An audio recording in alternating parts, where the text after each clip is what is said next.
All right, let's dive deep into this one. The Four Agreements. It's a bit of a classic, right? This Toltec wisdom from Don Miguel Ruiz. Yeah, yeah. It's had a pretty big impact. And we're going right to the source, working with excerpts from the book itself. And let me tell you, this is not just some like surface level self-help stuff. No, no, not at all. It really gets into how we kind of unknowingly limit ourselves, and how just changing the way we use our word can lead to some serious personal freedom. Yeah, definitely. It all starts with this idea of domestication, right? Which is a pretty radical idea. Mm. Ruiz argues that society, pretty much from the moment we're born, kind of tames us. Mm. We get tamed into accepting certain beliefs, limitations, ideas about how things should be. Have you ever felt like pressured to fit a mold that just didn't feel right? Oh, absolutely. Yeah, all the time. Right. Yeah. So it's domestication at work, and it really shapes how we see reality. And it's not just us individually, right? Like we're all kind of born into this collective dream, this The dream of the planet, he calls yeah, the it. dream of the planet, yeah, which is full of all these pre-programmed ideas. Yeah, full of rules, judgments, expectations. It Yeah. becomes like uh, a smoky mirror. Mm. It distorts our perception of what's really there. Have you ever misjudged a situation because of your own preconceived notions? Oh, yeah, yeah, I think we all have. Right. That's the smoky mirror effect. Mm. We mistake our limited view Yeah. for the whole truth. Okay, so how do we break free from this domestication? Right. How do we see things more clearly? Because I'll admit, like my mind is pretty noisy. He calls that mitote, that mental noise. It's like static on a radio. Yeah, It's yeah. blocking the signal, Hmm. and that's where the four agreements come in. They offer tools to kind of quiet that static, Mm. and wake up to a different way of living. Okay, so the first agreement is be impeccable with your word. Yeah, that's a big one. I mean, we all know words have power, right? Right.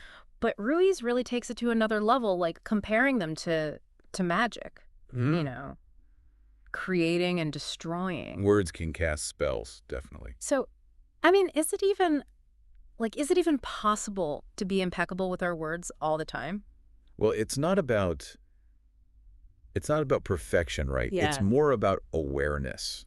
Yeah. Just think about how often we use words carelessly, whether it's gossiping, putting ourselves down, just kind of spewing negativity. Yeah. Each word casts a spell, shapes our reality, affects those around us. Mm. Remember that example of the mother who told her daughter she had an ugly voice? Oh, yeah, yeah. That was It's a powerful example, right? yeah, it's a tough one. It shows how even seemingly harmless words can really wound deeply. Right. So I guess it's not about like beating ourselves up over every little mistake. It's more about shifting our intention Right. Exactly. and striving to use words that uplift and empower. It's like choosing to wield white magic with our words. I like that. Instead of saying, I'm so stupid, you say, I made a mistake. What can I learn from it? Right.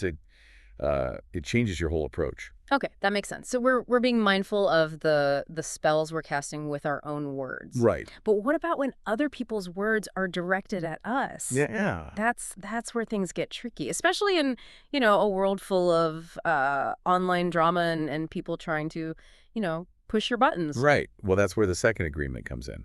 Don't take anything personally. Yeah. Sounds simple, right? Yeah, yeah. It's probably one of the most challenging agreements to master. Because our egos are always like lurking there, ready to be bruised. Exactly. But here's the key.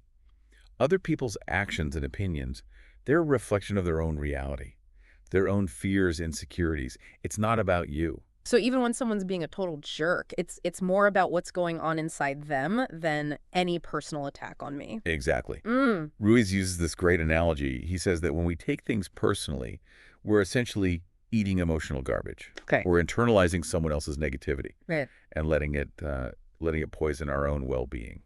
Okay, yeah. No one wants to eat garbage, that's for sure. So how do we avoid taking things personally, especially when it feels like a direct hit? Well, it starts with understanding that everyone's living in their own movie. You know, Mhm. they're viewing the world through their own lens. You can't control their perception, but you can control your reaction, Right. detached from the need to be right. And remember, their behavior is their journey, not yours. Oh, okay. Okay, so we're learning like not to not to take on other people's baggage, right? But what about the baggage that we create for ourselves? Right. Like all those assumptions we make uh, about others, even like about our own abilities. Yeah. That brings us to the third agreement, which is don't make assumptions. Mm. And this one's all about communication Yeah. and recognizing how much our minds love to fill in the blanks, Yeah, yeah. often with inaccurate or negative stories. Oh, I am so guilty of this. Yeah, Like, someone doesn't text back right away and I'm like, "Oh, they're mad at me or they're ignoring me." And it's like right. all this drama but based on zero evidence. Exactly. Yeah. We create these elaborate scenarios in our heads, but the reality is we rarely know the full story. Right. Remember that example Ruiz uses about someone smiling at you at the mall? Yeah, yeah. You might assume they're flirting, but maybe they just remembered a funny joke, Right. or their grandma. We have no idea. So instead of jumping to conclusions, we should just like ask. Exactly. Ask questions, clarify, communicate directly. It's about uh, being curious rather than judgmental. Mm. And this applies to how we view ourselves too. How often do we tell ourselves, "I'm not good enough," or "I could never do that," without even trying? Oh, all the Right. time. It's like we're pre-rejecting ourselves before we even give ourselves a chance. Right. And those assumptions can be incredibly limiting. Yeah. We're essentially trapping ourselves in a cage of our own making. Mm.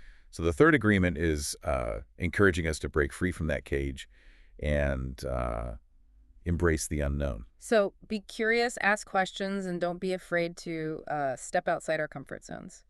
Okay, the fourth agreement is always do your best, which, I mean, on the surface sounds pretty straightforward. Right. But I've read this book a few times, and this one always kind of trips me up a bit. What does doing your best really mean in practice? Yeah, this agreement's often misunderstood. It's not about striving for perfection or pushing ourselves to the point of burnout. It's about recognizing that our best fluctuates. Okay. Some days our best is going to be amazing. Right. Other days it might be just getting out of bed. Yep. And that's okay. So it's more about effort and intention than like achieving a specific outcome. Exactly. Think of it like this. If you're always striving to do your best, given your current circumstances, then you eliminate self-judgment and guilt. Okay. Ruiz tells this great story about um, a man asking a Buddhist master, like, how many hours he should meditate to reach enlightenment. Hmm. And the guy kept increasing the hours, thinking more was better. Yeah. But the master pointed out that it's not about sacrificing joy or pushing yourself to the limit. It's about finding a balance between effort and enjoyment. That makes a lot of sense. It's like finding that sweet spot where we're, engaged and challenged, but not like overwhelmed or resentful. Exactly. And remember, all four agreements are interconnected. When you're impeccable with your word, you're less likely to take things personally. When you don't take things personally, you're less likely to make assumptions. And when you're not making assumptions and striving to do your best, you create this positive feedback loop that empowers you to live with greater freedom and joy. So it's all about creating a more conscious way of being in the world, a way that that breaks us free from the old patterns and limiting beliefs that kind of keep us stuck. Yeah. Speaking of breaking free, Ruiz dives into this whole like Toltec path to freedom, which sounds pretty intense. Yeah, it's a powerful concept. He talks about this parasite that controls our minds. What's that all about? So the parasite is a metaphor for all the negative thoughts, beliefs, and emotions that we've internalized throughout our lives. Okay. It's the voice of the judge, the victim, and all those limiting beliefs that tell us we're not good enough, smart enough, worthy enough. Yikes. Sounds like I've got a pretty hefty parasite living rent-free in my head. We all do, to some extent. But the good news is we can evict it. Ruiz compares breaking free from this parasite to a warrior's battle for freedom. It takes courage, commitment, but it's a battle worth fighting. So how do we fight this battle? How do we reclaim our inner freedom? He offers three solutions. The first is facing our fears one by one, Okay. rather than letting them control us. The second is starving the parasite by controlling our emotional reactions. So instead of getting hooked by uh, anger, jealousy, self-pity, we learn to observe those emotions without getting swept away. Okay. And the third solution is the initiation of the dead, which sounds a bit dramatic, Yeah. but is really a symbolic death of the ego and belief system. Symbolic death. That sounds pretty intense. It's about letting go of the old stories we tell ourselves, the limiting beliefs that keep us trapped in a cycle of suffering. It's about shedding the old skin and stepping into a new way of being. So it's like a rebirth, a chance to create a new identity based on love, freedom, and authenticity rather than fear and limitation. Exactly. And this brings us to the dream of the second attention, Okay. which is essentially about using our awareness to change our agreements and beliefs. Yeah. It's like becoming lucid in the dream of life, Hmm. realizing we have the power to rewrite the script. So instead of being trapped in the dream of the planet with all its limitations, we can create a new dream, Right. a dream that aligns with our deepest values and aspirations. Exactly. He calls this new dream heaven on earth. Okay. And he guides us through a visualization exercise to help us access this state of being. Heaven on earth. Now you've got my attention. What does that look like? Well, he invites us to imagine a world where love emanates from every corner, where we feel connected to all beings, and where we experience this profound sense of inner peace and joy. It's a world where we live in harmony with ourselves, each other, and the planet. That sounds pretty amazing. But is it really possible? Ruiz argues that it's not only possible, but it's our natural state.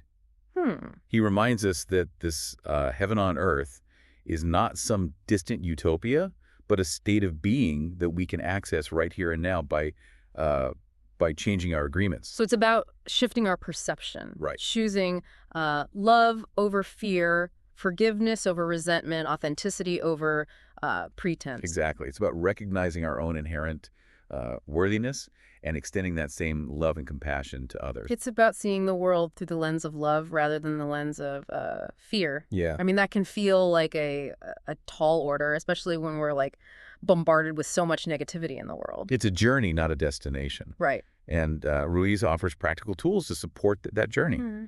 including a series of powerful prayers and guided meditations. I remember those prayers. They're so beautiful and moving, especially the one for freedom, where he asks the Creator to help us love and accept ourselves and others unconditionally. What's striking about those prayers is that they're not about bugging for favors or pleading for forgiveness. They're about aligning ourselves with the energy of love, recognizing our inherent connection to something greater than ourselves, and inviting that love to flow through us. So it's less about asking for something outside of ourselves and more about cultivating the love that already exists within us. Exactly. It's a reminder that we're not separate. We're all interconnected, all part of this grand tapestry of life, Yeah. deserving of love and compassion. And the more we embody that love, the more we contribute to creating a world that reflects that beauty and harmony. Yeah, it feels like we're talking about a real shift in consciousness here. Right. Not just like personal growth, but something that, has this ripple effect, that impacts the whole world. That's what's so powerful about the Four Agreements. Yeah, it's not just about self-improvement. Right. It's about creating a more loving and compassionate world. Yeah. And Ruiz doesn't just leave us with these vague concepts, right? He offers some tangible tools to support that transformation. Yes. Right? Like those prayers we were talking about. There's that beautiful prayer for love where he guides us to imagine receiving this flame of love from a wise old man. It's such a powerful metaphor Yeah. for how love can, transform us from the inside out. It's like that flame, once it's ignited within us, it starts to radiate outwards, touching everyone we encounter. Yeah. It reminds us that love isn't something we need to search for. It's already there, just waiting to be cultivated and shared. So as we wrap up our deep dive into the Four Agreements, let's revisit those core principles and how they all connect. We've got be impeccable with your word, don't take anything personally, don't make assumptions, Yep. and always do your best. Yeah. It's amazing how each one kind of like builds upon the last, creating this framework for living with more freedom and authenticity. And they're not just separate rules, right? Yeah. They really work together. Yeah. When you're impeccable with your word, you're less likely to take things personally. Right. When you don't take things personally, you're less likely to make assumptions. Right. And when you avoid assumptions and strive to do your best, well, that creates this positive spiral that lifts you up. So it's like a recipe for personal transformation, and maybe even like a blueprint for a better world. Definitely. I mean, as you reflect on these agreements, which one like speaks to you the most? Which one feels like the biggest challenge in your life? Yeah. It's different for everyone. Yeah. And most importantly, how can you start, putting these ideas into practice, even in small ways? It's a journey, not a race. Start with small steps. Be kind to yourself and celebrate each victory along the way. Yeah. And as you embark on this journey, I want to leave you with a final thought. If you could design your version of heaven on earth based on the 4 agreements, what would it look like? What kind of world would you create with your words, your thoughts, your actions? Let that vision be your guide as you navigate the ups and downs of life. Strive to create a world that reflects the beauty and love that you carry within you. That's a beautiful way to end our deep dive. Thanks for joining us. Until next time, keep exploring, keep questioning, and keep those minds open.